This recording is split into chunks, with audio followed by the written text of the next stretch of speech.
Hello all, Shadwell here, ready to talk about the next film in my collection, The Adjustment Bureau from 2011. It's directed by George Nolfi and stars Matt Damon and Emily Blunt. Matt Damon has had quite the career. He's 52 years old as of this writing, and he's been acting for 34 of those years. Sure, it would be nice to sweep some of his films under the rug, like The Great Wall, but the vast majority of his filmography stands up to the test, especially films like The Talented Mr. Ripley and Good Will Hunting, and I would go so far as to say this film is up there in the top 10 of films Matt Damon has done. Every time I think of this movie, I always consider it romantic AF, even though it's not technically a romance as much as it's a sci-fi thriller, but on all three counts, The Adjustment Bureau succeeds spectacularly. Even though I've seen this movie twice before, this third time I was utterly wrapped up in the web it was weaving as though it was my first viewing. And not because I couldn't remember what was going to happen, but because I was perfectly in the hands of writer-director George Nolfi, who adapted the screenplay from a short story by famed sci-fi author Philip K. Dick.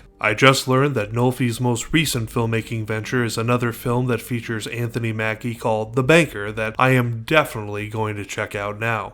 The Adjustment Bureau is one of those movies that asks if love can conquer all. It's, of course, more complex than that, but when you boil it down, that is the big question the film is asking. The answer I'm not going to give you because I really think you should try this movie out for yourself. It's a treat that I found surprisingly wonderful when I first watched it and purchased a copy immediately after, much in the same fashion as I did with the earlier reviewed film 50/50. I shouldn't have been totally surprised because I tend to like most Matt Damon movies, plus this movie has an appearance from the ever-wonderful Terrence Stamp. Also, I could have sworn Emily Blunt had dance experience with the way she was able to move in those dance sequences, but I did a little digging and found out she had no previous dancing experience, which blew my mind because she moves in this film. Anyway, if you like the more romantic side of science fiction or other films based on Philip K. Dick stories, or you're madly in love, then this is a film you're gonna want to watch, which I give an A- to.